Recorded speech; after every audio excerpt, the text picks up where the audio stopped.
Good afternoon, and welcome back to the Jewish Policy Center webinar series. I feel like we've been gone a long time. For those of you who were observing and celebrating, I hope your holidays were warm, reflective, and satisfying. I am Shoshana Bryan, Senior Director of the JPC and your host. We have a large audience today. I hope that's because you've read Ken Timmerman's book, And the Rest is History, reviewed in the fall issue of In Focus Quarterly, and then because you went out and bought the book and read the whole thing. Before we go to our program, I am going to do a commercial for the JPC. We were established in 1985 as a 501c3 nonprofit organization, providing analysis of both foreign and domestic policies. That's policies, not politics. You can find us on our website, jewishpolicycenter.org.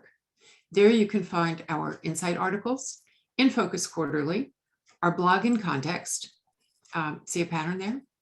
I think you will find our cast of authors in the fall issue of In Focus, which came out a couple of weeks ago, diverse, fascinating, and informative. The title of the issue is What Makes America? Next up will be our agenda for the new Congress, and you can guess what's in that one. The JPC supports a strong American defense capability, U.S.-Israel security cooperation, and missile defense.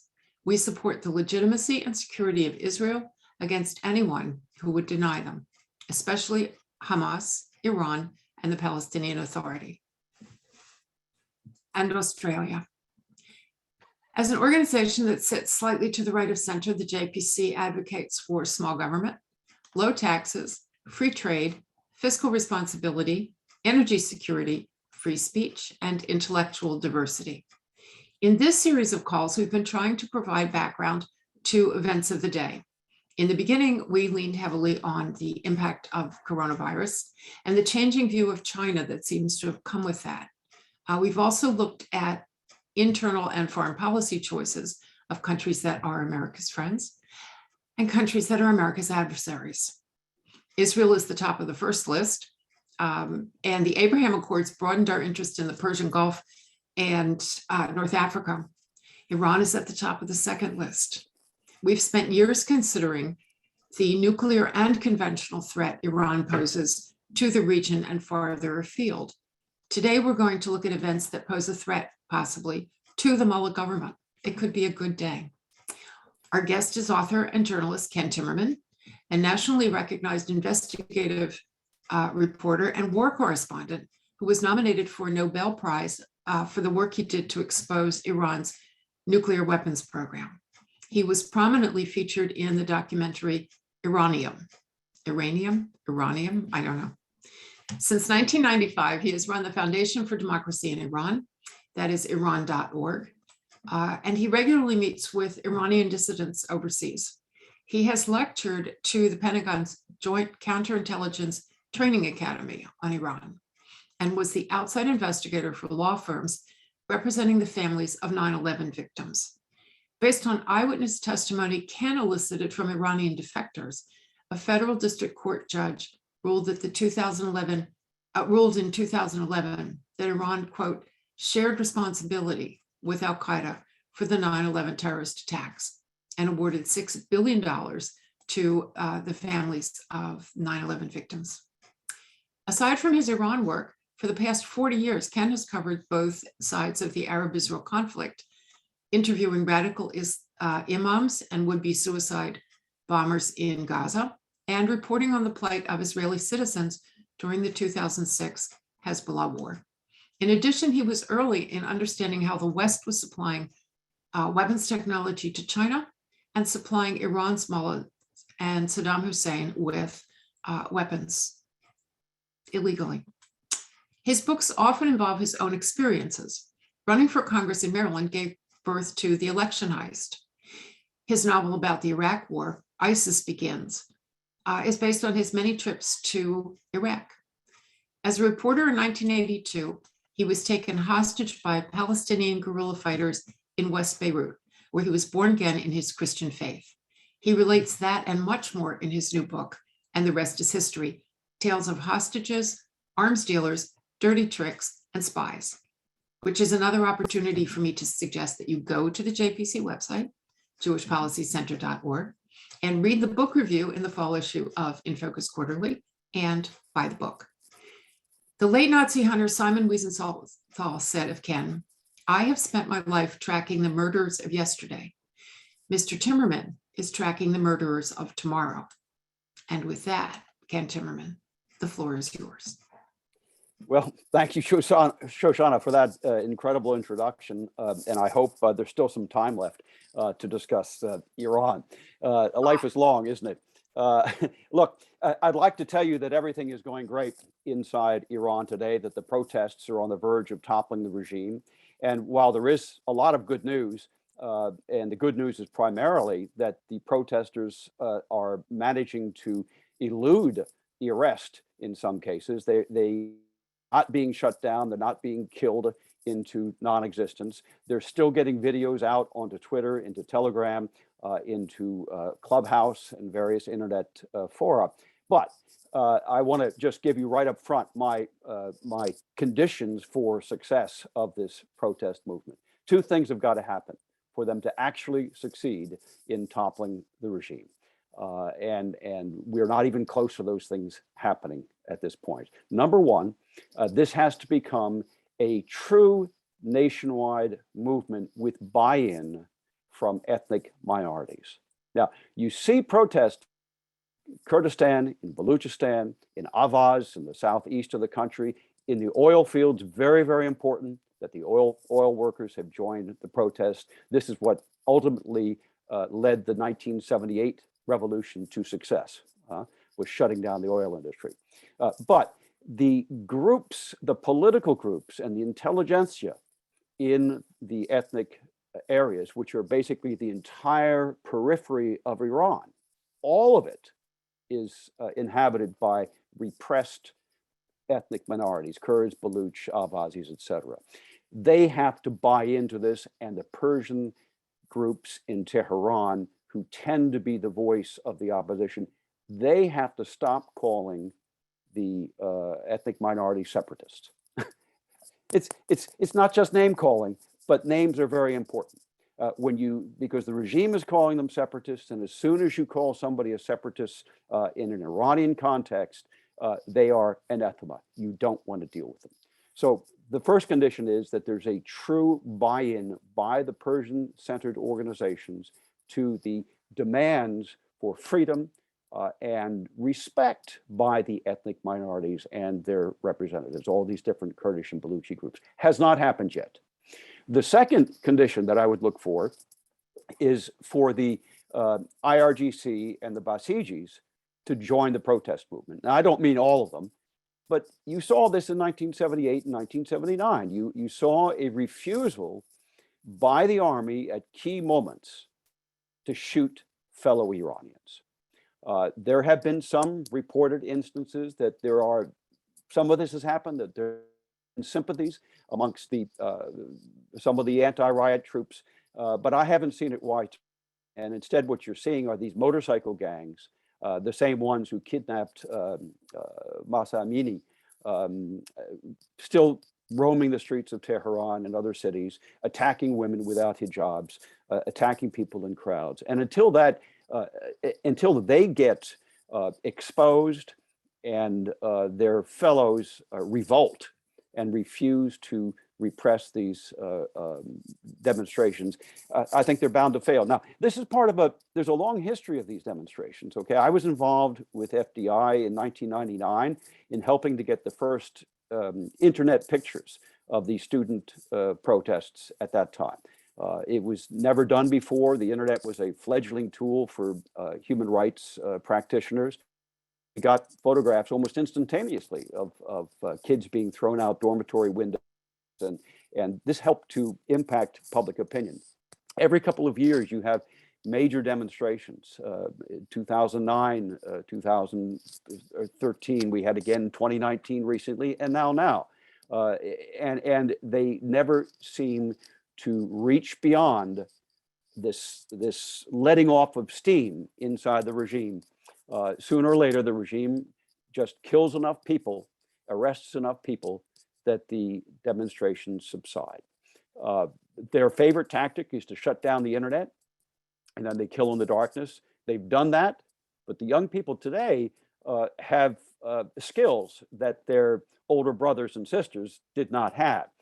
You now have something like 100 and I forget the figure, 120 million cell phone lines in Iran, in a country with an 80 million population. People have multiple cell phone lines. They have widespread access to the internet, and they're managing to circumvent the internet censorship and get information out. That's the good news part of it. But again, I think there are these two real big conditions to any kind of success. Now, I would also watch for defections. Okay. Watch for the rats jumping ship. There was a report last week. It's an unverified rumor at this point that Omidvar Rezai, who is the brother of the former commander of the Rev Guards, now Iran's vice president for economic affairs, Mohsen Rezai. Omid Rezai is the family's bagman, if you wish. And there were last week that he had recently visited Canada and invested $150 million in real estate north of Toronto. Now, I've not been able to verify this, and I've talked to friends in Canada to see if they can. At this point, it's an unsubstantiated rumor. However, when that kind of thing starts to happen, you know the rats are jumping ship. And when the rats jump ship, or Mohsen Rezai, for example, should he request political asylum outside of the country, he is now allowed to travel, which he has not been allowed to do up until recently by the regime, because his son defected to the United States. In fact, I happen to know something about it. He lived in our basement for 6 months and learned English watching Jackie Chan movies.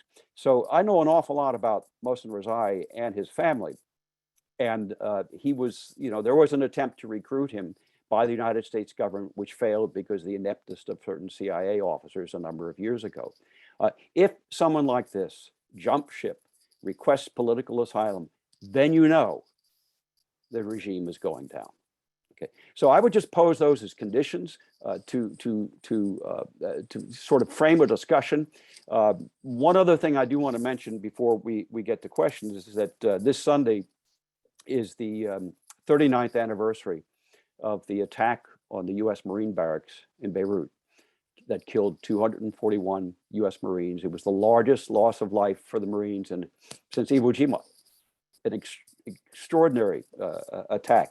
We know now for a fact that the Revolutionary Guards was responsible for that with Hezbollah. Imad Mughniyeh, their chief agent, their chief operative in Lebanon, was the one who orchestrated the attack, along with Hossein Dagan, who is the IRGC chief of operations in Lebanon at the time. He has now been designated by the Trump administration as he's a specially designated terrorist. The Biden people like to lift sanctions on Mohsen Rezai, who was his boss, on Dagan and other individuals in the government, such as Ahmed Vahidi, another well-known terrorist. He has an AMIA red notice out for him, as does Rezai, an Interpol red notice for the AMIA bombings out on him, as does Mohsen Rezai. So, there are a lot of things going on. There are individuals in this government who are well-known terrorists. I believe, and I argue in my book, and the rest is history, that had we responded to the 1983 Marine barracks bombings militarily, as was the plan, the jets were gassed and ready to go. The bombs were under the wings, and they were ready to go in November of 1983. I was on the ground at the time, and I described this in my book. And instead of being a U.S.-French joint raid to punish the Iranians for those attacks, it was a French-only raid.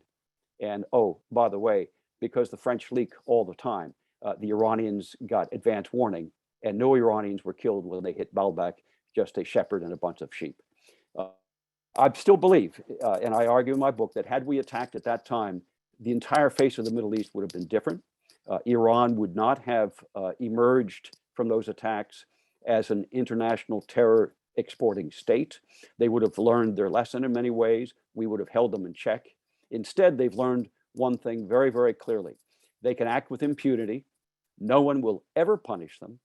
Economic sanctions enrich the Revolutionary Guards and actually strengthen the regime. That might sound counterintuitive to some of the people listening to this call, and I'm in favor of economic sanctions. I'm not saying this to say sanctions, but they have strengthened the regime. They have rallied the troops around the regime, and the regime takes care of its own.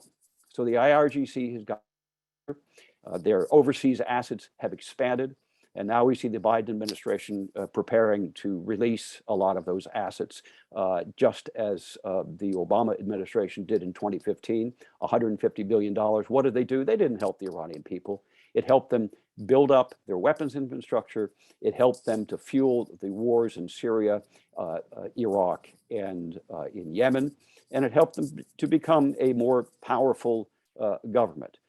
So I think that obviously, helping the pro-freedom movement in Iran, something I've argued in favor of for many, many years, is in our national security interest.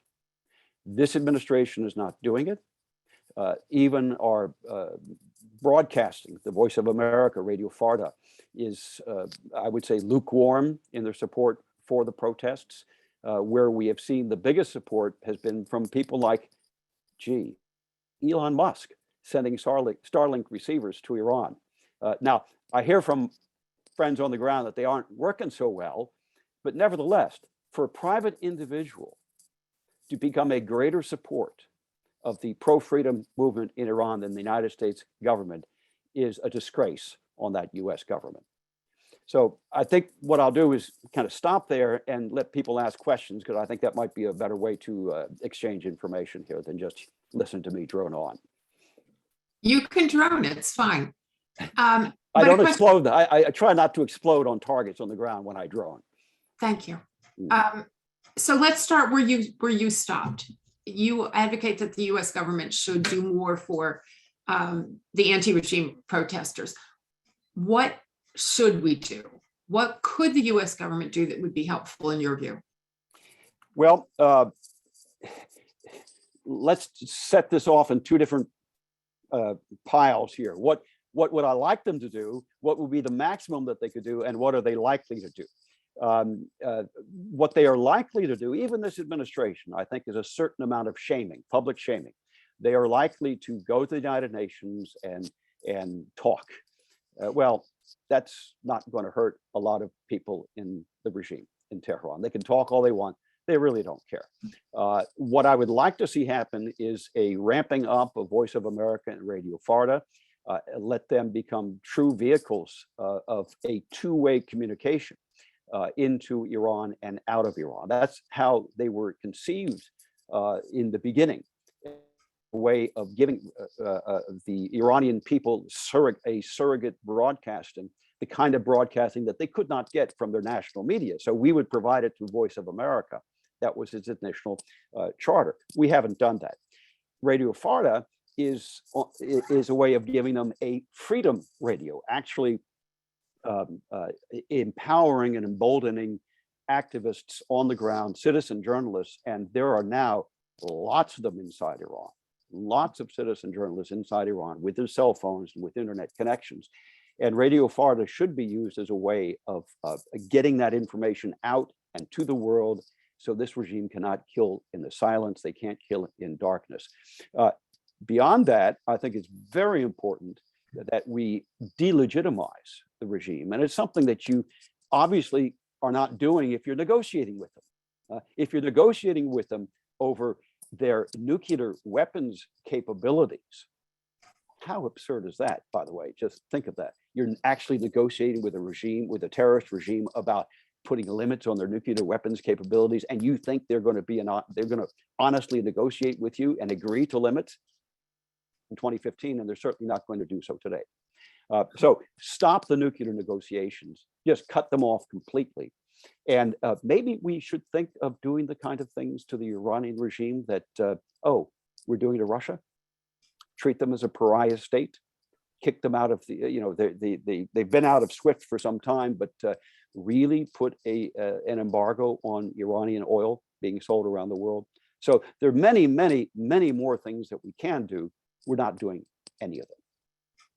So I will note, unhappily, that our chief negotiator in Vienna said it's not a priority right now. When he was talking about the Vienna talks and the nuclear negotiations, he didn't say we're not doing it because this is an unacceptable regime. He said it's not a priority. And I think that really tells you where the Biden administration is. Okay, we'll downplay it for now and maybe we'll upplay it later.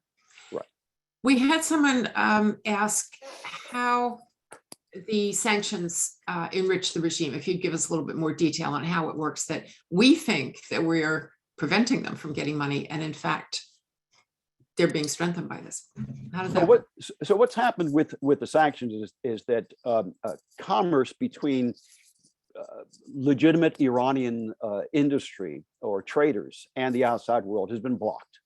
Okay, so if you are a Bazari, and Bazari means basically an international trader, right, in Tehran, and you want to do business with Germany, import cars or something like that, you're going to have a very hard time doing that.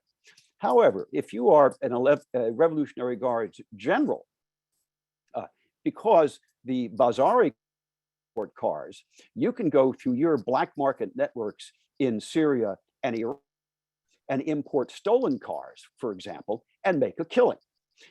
If you are not allowed as a government to sell your oil on international markets, which by the way, they are now, but there was a time under Trump, under maximum pressure, when they were not allowed to sell their oil on international markets, what they would do is the Revolutionary Guards would then sell the oil through intermediaries, or they would sell it through Iraq.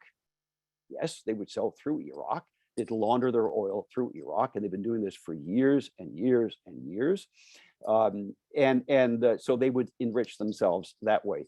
The Revolutionary Guards also has an extraordinary arrangement with the Iraqi finance ministry. They've had time actually, where they get the float on the currency float every week from all of the banks in Iraq. And at one point I did a calculation of how much that amounts to, and it's something like $1 billion a month. So they got about $12 billion in foreign currency off books completely, that they're just siphoning off of the financial networks, the financial system of Iraq, and able to use for terrorist purposes around the world. And they do.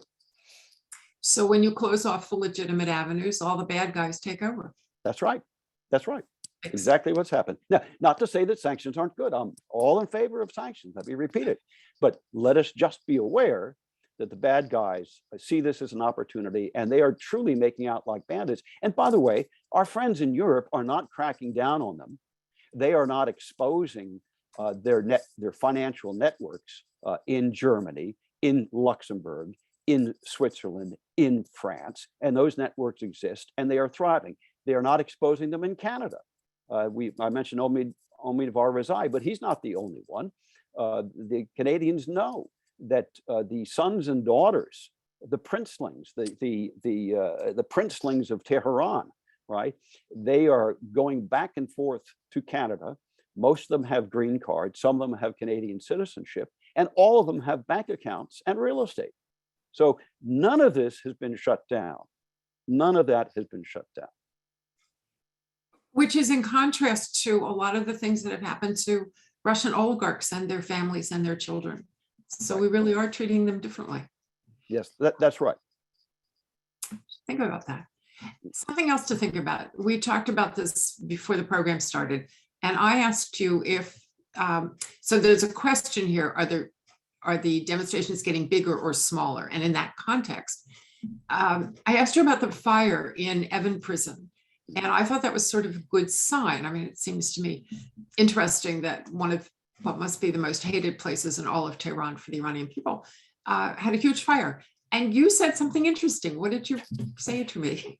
Well, I'm a little bit suspicious of who actually set that fire. And it would be a very convenient way for the regime to get rid of some pesky prisoners sitting in Evin. We know that 8 people died in the fire, over 50 were injured. I would say 8 is probably a small number. And I would not be surprised to learn in the coming weeks that a number of very high high-profile political prisoners were actually murdered under cover of that fire. So, yeah, it's kind of nice to see Evan go up in smoke, or at least a part of it go up in smoke. But be careful what you wish for. Yes, that seems to be a theme here that you're giving us. We had a couple of people ask if you would say some more about the potential of retaliation against Iran for the Marine barracks bombing and the fact that it didn't happen. How come it didn't happen? Well, I tell part of that story in my book, and the rest is history. And I also recount it as a journalistic investigation in Countdown to Crisis in the second chapter of that book. Look, there was an intercept that the U.S. intelligence community received 2 days before the bombing, which is October 23rd, 1983. It was not distributed. It was not distributed up and down the chain of command. I afterwards interviewed General Vesey, who was the chairman of the Joint Chiefs of Staff. I interviewed Caspar Weinberger, the then Secretary of Defense, who told me they had no idea who had carried out the Marine barracks bombing. And if they did, of course, we would have attacked them. But we had no clue and no intelligence on who did it. That extraordinary statement. It's a flat out lie. But one thing that did stand out to me was that it was explained by General Vesey and by Ace Lyons, who was the chief of naval operations and in charge of preparing the retaliatory raid. It was explained to me that intelligence, as it went into the Pentagon to the Secretary of Defense and the Joint Chiefs of Staff, was there was a choke point for that intelligence, and it was the military aid to the Secretary of Defense. And at the time, in 1983, the military aid was I believe he was a young colonel at the time named Colin Powell. And Colin Powell did not allow that intelligence to be disseminated. I tried many times to contact Secretary Powell when he was at the State Department, and afterwards when he was retired, to get him to comment on this and to talk about this. He refused. He would not talk about it at all. But he appears to be the one. And I don't want to just personalize this about Powell. There was a even in the 9/11 Commission, when the 9/11 Commission finally got its information about Iran in the last days before they published the report in July of 2004, there was a very strenuous debate and pushback from the professional staff of the commission to not publish it at all, because what they learned about Iran's involvement in 9/11 was that there had been meetings in Tehran that with Al-Qaeda. They learned that Imad Mughniyeh, Iran's chief foreign terrorist operative, was shuttling back and forth between Beirut and Tehran, bringing the 9/11 hijackers there so they could go through Iran into Afghanistan to receive their final orders with no stamps on their passports. By that time, they already had fresh Saudi passports with fresh US visas in them. And had they had a Pakistani stamp on an Afghan stamp on their passport, they would not have been allowed to come into this country, and 9/11 wouldn't happen. So the Iranians let them come into Iran with no stamps, with no passport stamps, slipped them over the border, and then slipped them back and sent them back with Imad Mughniyeh to Beirut or Damascus, wherever they were. So we learned all these things from the 9/11 Commission, but there is a group of professional deep staters, if you wish, in the intelligence community and the diplomatic community who believe that should we ever take military action against the Iranian regime, we would be so thoroughly defeated, it would be such a catastrophe for the United States, that we should never think about it. We should never think about it. Condi Rice sent the former chief of staff of the 9/11 Commission in 2005 to Iraq to look at Iranian misdoings there, because the Iranians were already beginning to use these specially formed penetrators, killing American troops. And he recommended that we keep it quiet. Do not talk about it. Do not make it public. And it was not made public for another 2 years. It wasn't made public until 2007 that we learned that something like 600 US troops had been killed in Iraq by the Iranians. By the Iranians. So that raises another kind of question. Let's broaden our scope just a bit. So if there was in the United States, and maybe there remains in the United States, a kind of concern that if we attack Iran frontally or even sideways, the result will be really bad for us. Now, at the same time, you have Iran and Russia forming a new relationship that includes drones, which is a violation of UN sanctions on Russia, and a violation of UN sanctions on Iran. They're not allowed to export weapons in theory. What does this tell us about what the United States might do about Russia? And what does it tell us about Iran's willingness to poke its nose into things outside of its area of influence in the Middle East, directly in opposition to United States interests? Are the Iranians gaining, should I say, confidence in their ability to play on the international stage that way? Well, do we want to talk about Ezekiel 38? Do we? I don't know. Do we? Look, Ezekiel 38 talks about a coalition that will come to pass in the end of days between the kings of the north, the kings of the east, Persia, and a number of different countries in the Middle East. And I think what you're seeing today is a Russia, China, Iran strategic coalition that is very similar to what was evoked or spoken about in the Bible, and is very real, and you see it on the ground. And it's been building for years.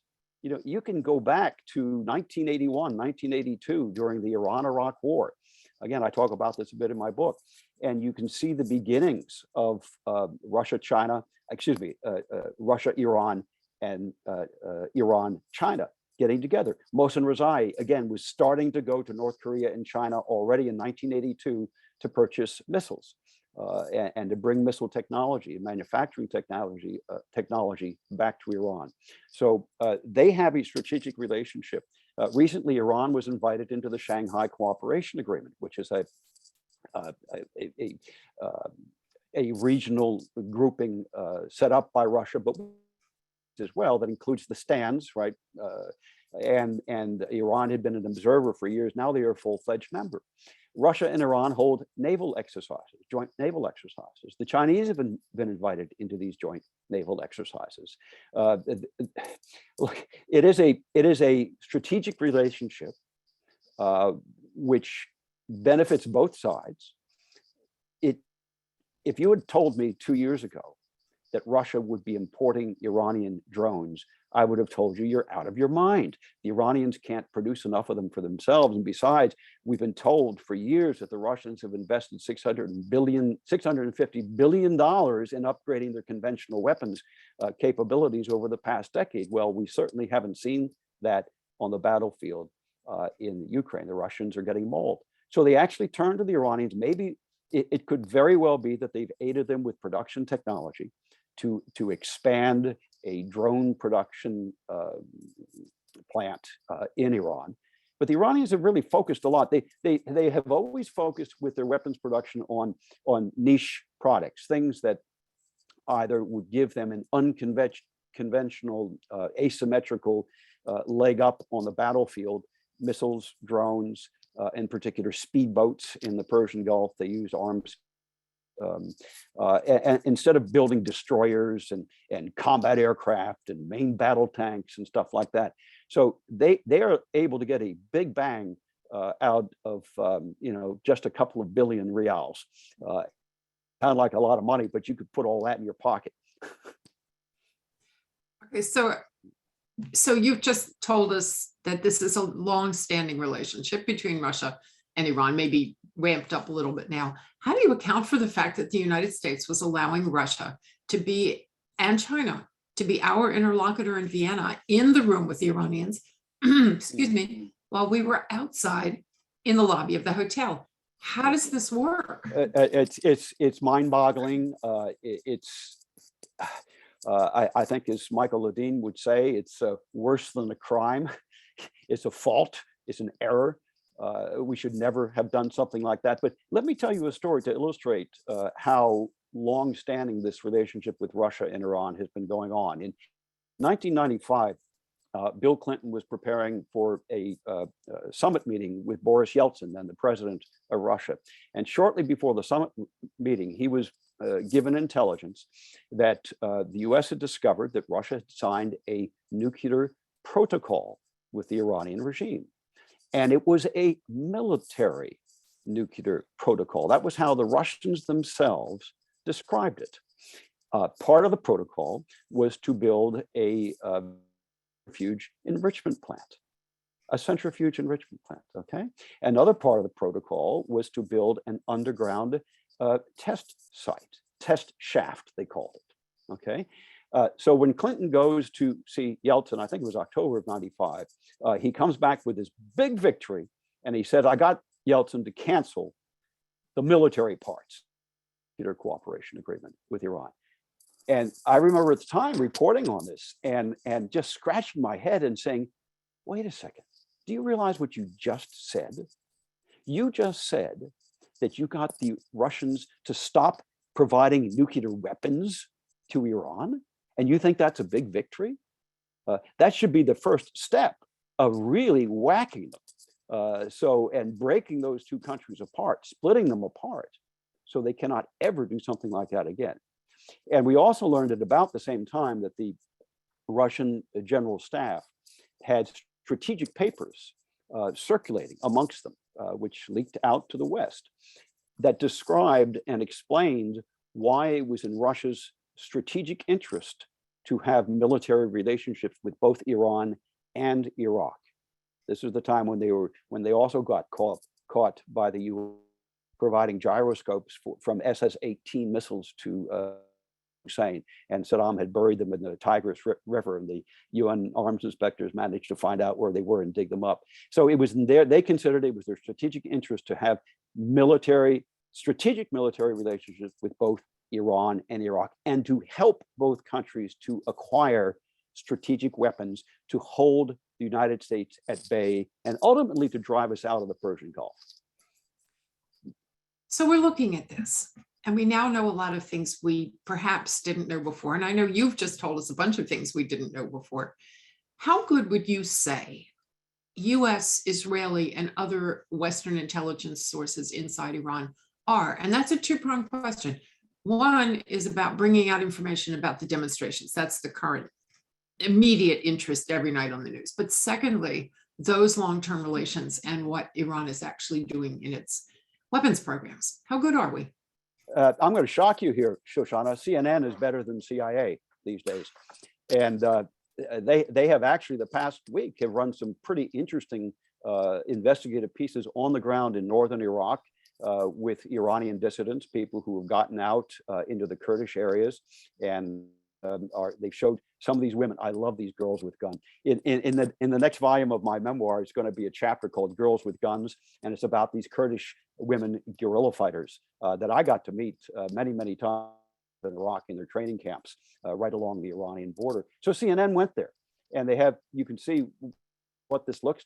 These are young women, 18, 19, early 20s, in military uniforms and drilling up there in the mountains. The CIA has been notorious in recent years for losing sources in Iran, for losing entire networks of sources in Iran, for not protecting sources after they have been jailed and then released. There have been a number of media reports about this recently, where American reporters have gone and found some of those people who claim to have been recruited by the CIA, arrested by the Iranians, thrown in jail 5, 6, 7 years, and then they explained exactly how the CIA was communicating with them, and the covert communications were just sloppy, unbelievably sloppy, if these accounts are true.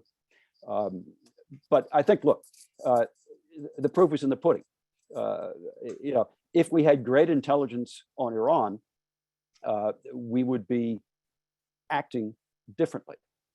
Instead, you find the leading edge of our intelligence is the Treasury Department, the Defense Department. Now, that's, again, not necessarily a bad thing, but read the Treasury Department's designations when they designate an Iranian individual as a foreign terrorist. Some of it gets quite detailed. And that's where you see the fruit of American intelligence. But I would argue, and I suspect, it is not the fruit of human intelligence. It's not sources on the ground. We have never carried out an operation like the Israelis did, going in and getting the nuclear archive. That has got to be one of the most extraordinary intel operations of all times. They went into Tehran, to the lion's den, literally into the lion's den, the heart of darkness, right? The heart of the beast. And they didn't just go in there with one or two people. They had moving vans. They evacuated, a moving van full of boxes that they got out of safes, big, thick safes inside a nondescript warehouse, and they brought them out of the country. And bit by bit, they've been releasing that information. And Israel's a tiny country, and Mossad probably has, at best, 1/10 the number of operatives, if that, as the CIA. And yet, look at what they've accomplished. And they've accomplished it because of the ethos of that organization. The CIA today, I like to say it's CIA CYA. They are covering their rear ends. And there's an old story told by former operatives, people I've gotten to know over the years. It goes like this. I've got a big case. Oh, you've got a big problem. I've got a small case. You've got a small problem. I've got no cases. You've got no problems at all. So no cases, no problems. Prompting a question from a listener. If the US is not going to attack Iran, is it possible to get the United States to give Israel the weapons that they might need to attack Iran if that's what they choose to do? First of all, the US doesn't give Israel anything that I'm aware of. Israel does happen to purchase most of their weapons. Okay, there is some US aid that goes back into the pockets of US defense companies when they're buying equipment. They have the F-35. All of it goes back in. 100% of the money that the US gives to Israel on an annual basis has to be spent in the United States. In military aid. In military, they don't give them any economic or other aid. Yeah. Okay. Okay. So it's coming back into our own coffers. All right. It's a kind of U-turn. I don't even know if it goes to Israel before it turns back. It's defense spending. It's U.S. defense spending for defense spending. Right. So we buy. We help Lockheed Martin produce extra F-35s, which are then sent to Israel and are incorporated in the Israeli Air Force. Given the track record of the Israeli Air Force and their known propensity to adapt American weapons and to improve upon them and to do things with them for whatever reason we had not thought of doing with them. They've done that with previous aircraft, extending their range, putting new radar in them, new capabilities. And from what I know about Israel's military exercises over the past few years, they have the capabilities of striking Iranian nuclear weapon sites. They have those capabilities today. They have bunker busting bombs. They have F-35s. But except for a very brief period in recent Israeli history, the inclination has been to go after Iran's programs, to delay Iran's programs through non-kinetic means. And they've been very successful. They've been very successful, blowing up, well, that's kinetic, but blowing up missile factories, Stuxnet going after the centrifuges, killing nuclear scientists. That has been pretty effective as well. But there will come a time, and I think that time is approaching quickly, where Israel will have to strike Iran because we won't do it. The question in my mind is not, will they have the technology or the weapons to do it? The question in my mind is, will the US government, will the Biden administration retaliate against Israel, not against Iran? That is my biggest fear, that the US government will respond retaliating against Israel. That is a terrifying thought. And because we're coming sort of to the end of the program, and I cannot leave a program on a negative note, we're going to have to stay here for another minute until we get past this.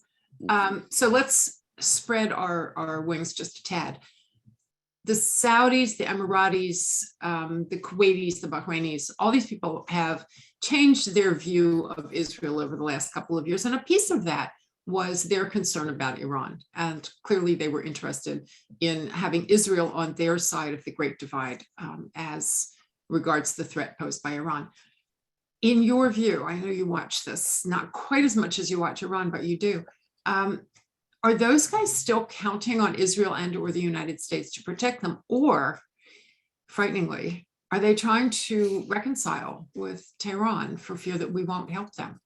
They're not trying to reconcile with Tehran, okay? But I think what you've seen, especially with the Saudis recently, and the ridiculous attitude of the Biden administration towards Mohammed bin Salman over the Adnan Khashoggi murder. The Saudis have pretty much given up on us.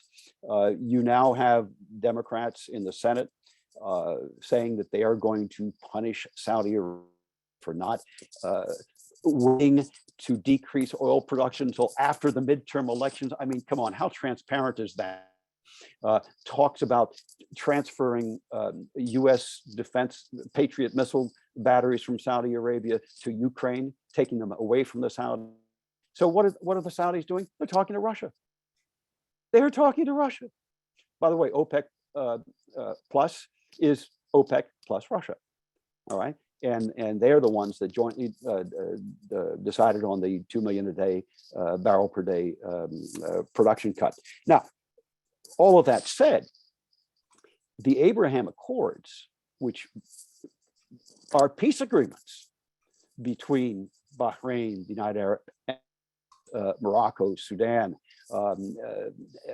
with Israel, are a true game changer, a true game changer. In the first year after President Trump and Jared Kushner and others who you have talked about, negotiated these just extraordinary deals, beneficial deals for everybody involved. Trade between Israel and the UAE went from $0 to $650 million. Today, I think it's in the billions of dollars.